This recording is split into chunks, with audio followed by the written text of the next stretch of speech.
Hello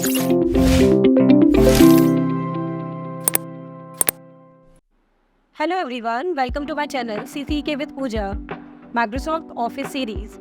तो आज की क्लास में हम माइक्रोसॉफ्ट वर्ड प्रोग्राम के अंदर फॉन्ट ग्रुप में आने वाले ऑप्शंस के बारे में बात करने वाले हैं। अगर आप माइक्रोसॉफ्ट वर्ड प्रोग्राम पे काम करते हैं तो आपको फॉन्ट ग्रुप के ऑप्शंस के बारे में ज़रूर मालूम होना चाहिए, क्योंकि जब हम कोई डॉक्यूमेंट या कोई लेटर वगैरह बनाते हैं तो सबसे ज़्यादा माइक्रोसॉफ्ट वर्ड प्रोग्राम के अंदर फॉन्ट ग्रुप का इस्तेमाल होता है।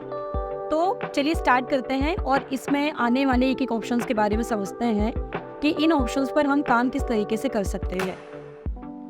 तो यहाँ से मैं थोड़ा सा पेज को इंक्रीज कर ले रही हूँ। यहाँ पर सबसे पहले मैं आपको फॉन्ट ग्रुप के अंदर पहले ऑप्शंस के बारे में बता रही हूँ, जिसको हम बोलते हैं फॉन्ट। अब यहाँ पर हम कुछ टाइप कर लेते हैं ताकि हम उन ऑप्शंस का जो है वो इस्तेमाल कर सके इस टेक्स्ट पर। ध्यान रखिए, अगर आपने पहले से कोई चीज़ नोट डाउन कर रखी है, जैसे मैंने यहाँ पर ये लिखा हुआ है, अगर मैं इस लिखे हुए टेक्स्ट का राइटिंग स्टाइल चेंज करना चाहूँ तो सबसे पहले माइक्रोसॉफ्ट वर्ड के अंदर आपने लिखी हुई चीज़ को सेलेक्ट करना होता है। अगर आप उसको सेलेक्ट नहीं करते हैं तो जो फॉर्मेट आप देने वाले हैं वो इस पर नहीं बल्कि नेक्स्ट वाले पर काम करेगा। कैसे? मान लीजिए जैसे आपको यहाँ पर कर्सर तो दिखाई दे रहा होगा, जो मैंने टेक्स्ट लिखा है उसके डाउन में यहाँ पर कर्सर मेरा ब्लिंक हो रहा है। अब सपोज करिए मुझे इसका राइटिंग स्टाइल चेंज करना है, तो राइटिंग स्टाइल चेंज करने के लिए आप फॉन्ट ग्रुप के अंदर, ये जो यहाँ पर आपको फॉन्ट का नाम शो हो रहा है, फॉन्ट ग्रुप के अंदर हम जाते हैं। यहाँ पर मुझे डिफरेंट टाइप की फॉन्ट के स्टाइल दिखाई देते हैं। अगर आप स्क्रॉल करते हो तो यहाँ पर आपको कई सारे टाइप के फॉन्ट स्टाइल दिखाई देंगे।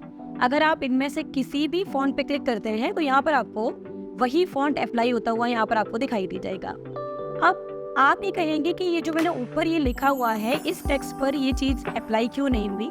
तो मैंने आपसे कहा था कि अगर हम कोई चीज़ लिख चुके हैं पहले से तो उसको सेलेक्ट करना कंपलसरी है। तो यानी कि अगर मैं यहाँ पर कोई भी वर्ड टाइप करूँगी तो आपको दिखाई देगा कि राइटिंग स्टाइल इस पर तो अप्लाई हो रहा है बट ऊपर वाले पे नहीं होगा, क्योंकि आपने लिखने के बाद उसका राइटिंग स्टाइल चेंज किया था।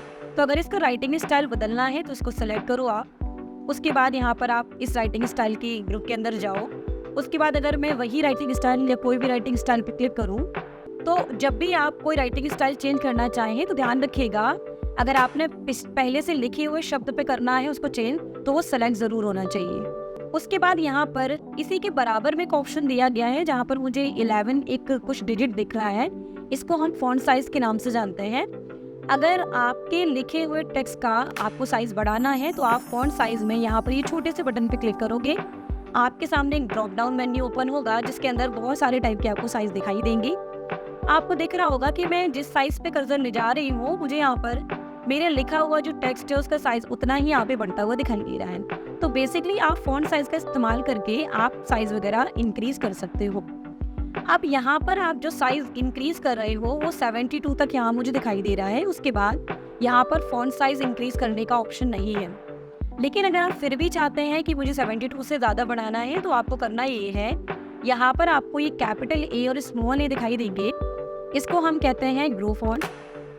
तो जो कैपिटल ए है यहाँ पर इसको कहते हैं इंक्रीज फॉन्ट साइज, और जो स्मॉल ए है इसको कहते हैं डिक्रीज फॉन्ट साइज। यानी कि अगर मैं 72 से बढ़ाना स्टार्ट करूँ तो आप इस नंबर पे यहाँ पर ध्यान रखिएगा, मैं यहाँ से बढ़ाना स्टार्ट कर रही हूँ तो आप देख रहे हो यहाँ पे एक तो साइज भी बढ़ रहा है टेक्स्ट का, दूसरी चीज़ यानी कि फॉन्ट का साइज जो है वो इंक्रीज हो रहा है। अगर आप इसको डिक्रीज करना चाहते हैं यानी कि फॉन्ट साइज घटाना चाहते हैं तो आप इसके बराबर में जो ऑप्शन आ रहा है इस पर जब क्लिक करोगे आप, तो आप देखोगे यहाँ पर जो फॉन्ट साइज है वो यहाँ पर डिक्रीज होना स्टार्ट हो गया, यानी कि इसका साइज कम होने लगा।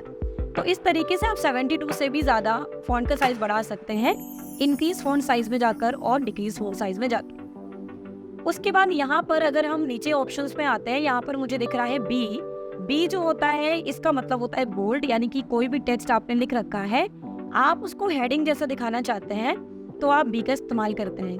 अब अगर मैं इस पे करूंगी तो मुझे कोई खास डिफरेंस दिखेगा नहीं, क्योंकि इसका जो राइटिंग स्टाइल है वो ऑलरेडी थोड़ा सा मोटा है। तो एक काम करते हैं, इसको सेलेक्ट करते हैं, उसी फॉन्ट स्टाइल के अंदर जाते हैं और इसका नॉर्मल सा कोई फॉन्ट स्टाइल चेंज कर देते हैं। अब यहाँ पर जब मैं बी करूंगी, यहाँ पे जब मैं बी को अप्लाई करूंगी तो आपको दिखेगा ये टेक्स्ट थोड़ा सा मोटा जो है वो मुझे दिखाई दे रहा है। अब अगर आपको इसको रिमूव करना है, आप इसको बोल्ड नहीं करना चाहते हैं, तो जिस ऑप्शन से जाके आपने इसको अप्लाई किया है उसी पे दोबारा क्लिक कर दीजिएगा। ये जो है ये यहाँ से अनअप्लाई हो जाएगा। उसके बाद सेकेंड ऑप्शन है वो है इटैलिक। इटैलिक पे क्लिक करते ही ये लेटर कुछ इस तरीके से दिखाई देंगे।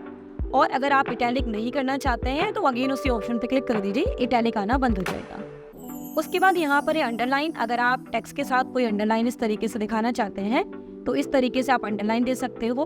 अगर आप एक ही तरीके की अंडरलाइन को देके बार बार बोर हो गए हैं तो आप अंडरलाइन की बराबर में छोटे से ऑप्शन पे जब क्लिक करते हो तो आपको यहाँ कई तरह की अंडरलाइन दिखाई देती है। ये डबल अंडरलाइन है, ये आपकी थिक अंडरलाइन है, ये डॉटेड है, ये डैशेस हैं, जो भी आपको लगता है वो ले सकते हो। अगर आपको लगता है कि अंडरलाइन मुझे नहीं देना है तो मैं यहाँ पे नन पे क्लिक करूंगी और अंडरलाइन आना जो है वो बंद हो जाएगा। अगर आप कहते हैं कि अंडरलाइन का कलर मुझे चेंज करना है तो यहाँ से हम अंडरलाइन कलर में जाके यहाँ पे डिफरेंट स्टाइल के कलर्स आ रहे होते हैं, आप किसी भी स्टाइल पे क्लिक करोगे और अंडरलाइन का कलर आपको वही दिखाई देगा। और अगर आप अंडरलाइन नहीं लेना चाहते हैं तो फिर से सेलेक्ट करो, फिर से अंडरलाइन पे जाके क्लिक कर देना, आप यहाँ से अंडरलाइन आना बंद हो जाएगा। उसके बाद इसके बराबर में जो सेकंड ऑप्शन है उसका नाम है स्ट्राइक थ्रो। जी हाँ, इस स्ट्राइक थ्रो का काम कुछ ऐसा है जैसे आप कोई वर्ड वगैरह टाइप करते हैं और कई बार ऐसा हो जाता है कि आप उसे स्पेलिंग वगैरह गलत टाइप कर देते हो। तो स्ट्राइक थ्रो का काम है कि आप उस शब्द को एक तरीके से काट कर गलत बता सकते हो। जैसे मैं यहाँ पर मैंने ये कंप्यूटर शब्द टाइप किया लेकिन इसको मैंने गलत लिख दिया, तो मैं इसको गलत दिखाना चाहती हूँ तो मैं क्या करूँगी, स्ट्राइक थ्रो पे जब क्लिक करूँगी तो यहाँ पर आपको इस शब्द के साथ कुछ बीच में इस तरीके से कटी हुई लाइन दिखाई देगी जिसके जरिए हम सामने वाले को बता सकते हैं कि ये शब्द आपने गलत टाइप कर रखा है।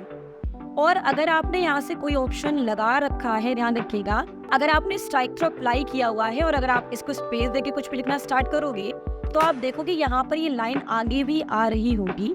तो आपको इस स्ट्राइक थ्रो पे अगेन क्लिक करना है और उसके बाद अपना वर्ड जो है वो करेक्ट टाइप कर सकते हैं। अब आगे आने वाले शब्द पर लाइन नहीं आएगी। तो नेक्स्ट ऑप्शन जो है वो है फॉन्ट कलर। जैसे मान लीजिए ये जो टेक्स्ट है इसको मैं ब्लैक कलर में नहीं लिखना चाहती तो इसको मैं सेलेक्ट करूंगी। उसके बाद फॉन्ट कलर, यहाँ पे जो रेड आपको दिख रहा है ये लास्ट में ये रिसेंट कलर मुझे दिखा रहा है। अगर मैं इसको क्लिक करूंगी तो मेरा टेक्स्ट रेड हो जाएगा, बट अगर मैं रेड नहीं चाहती तो इसको मैं सेलेक्ट करूंगी। इसी फॉन्ट कलर में जो छोटा सा ऑप्शन है इस पे क्लिक करेंगे हम। उसके बाद यहाँ पे मुझे डिफरेंट टाइप के कलर दिखाई देंगे और आप देख सकते हो मैं जिस कलर पे कर्सर ले जा रही हूँ आपको मेरा लिखे हुए टेक्स्ट का कलर ऑटोमेटिक बदलता हुआ दिखाई दे रहा है। तो इस तरीके से फॉन्ट में जाकर हम कलर चेंज कर सकते हैं।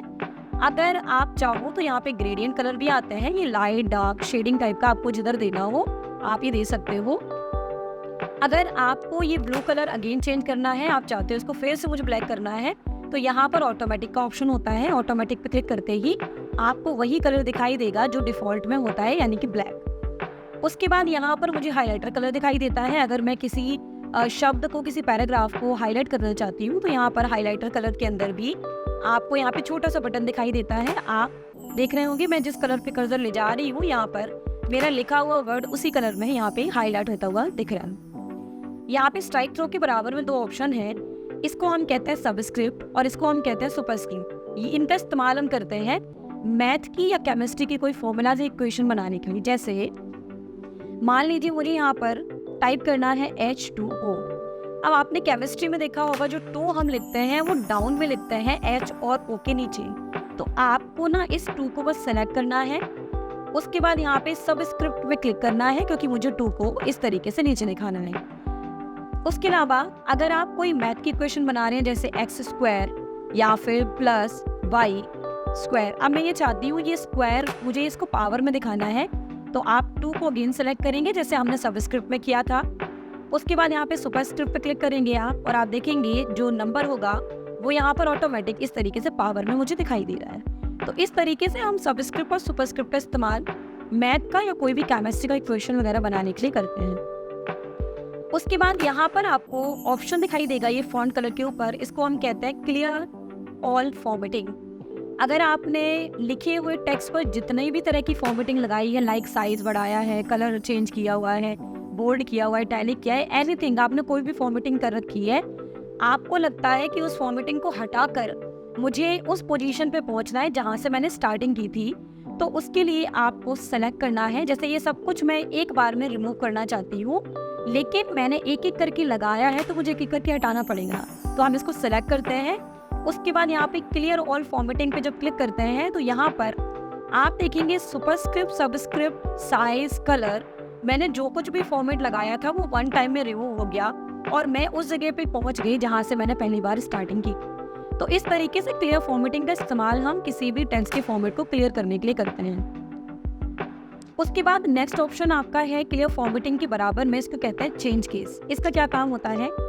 चेंज केस का काम ये है कि जैसे अगर आपने कोई भी टेक्स्ट वगैरह लिखा हुआ है और अगर आपको ये लगता है कि लिखे हुए टेक्स्ट में आपको इसका टेक्स्ट स्टाइल चेंज करना है, जैसे इसका अल्फ़ाबेट मुझे बदलना है। मान लीजिए मैंने स्मॉल में टाइप किया, अब ना इसको मुझे कैपिटल लेटर में लिखना है, बट अगर हम पूरा लिख चुके हैं, लेटर डॉक्यूमेंट बना चुके हैं और हमें ये चीज़ बाद में याद आती है तो हमारी पूरी मेहनत बेकार हो जाती है। तो ध्यान रखिएगा, आपको यहाँ पे बैक स्पेस नहीं करना है इसको चेंज करने के लिए।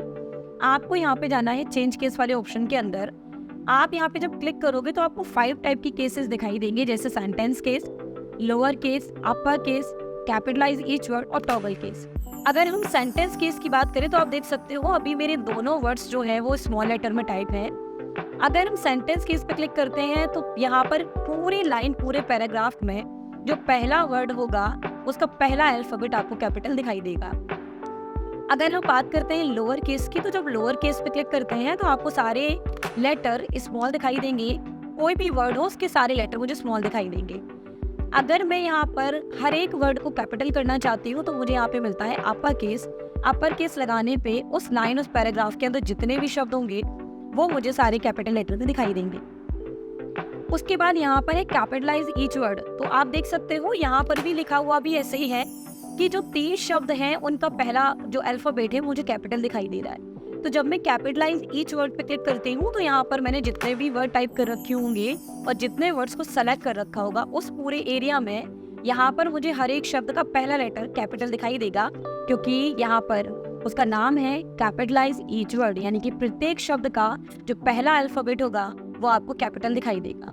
और इन सब का ऑपोजिट होता है टॉगल केस, जिसमें पहला लेटर स्मॉल होता है एंड बाकी सारे कैपिटल होते हैं। तो अगर मैं टॉगल केस अप्लाई करूंगी तो आपको कुछ इस तरीके का दिखाई देगा।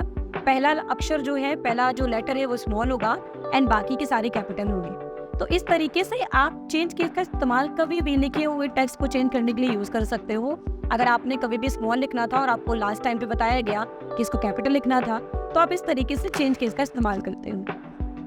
तो आपने फॉन्ट ग्रुप के अंदर font size, increase font size, decrease font size, change case, clear format, bold, italic, underline, strike through, subscript, superscript, highlighter colour and text colour या फॉन्ट कलर, आपने इन सारे ऑप्शंस को जाना और आपने इन सारे ऑप्शंस को किस तरीके से हम इस्तेमाल करते हैं ये समझा।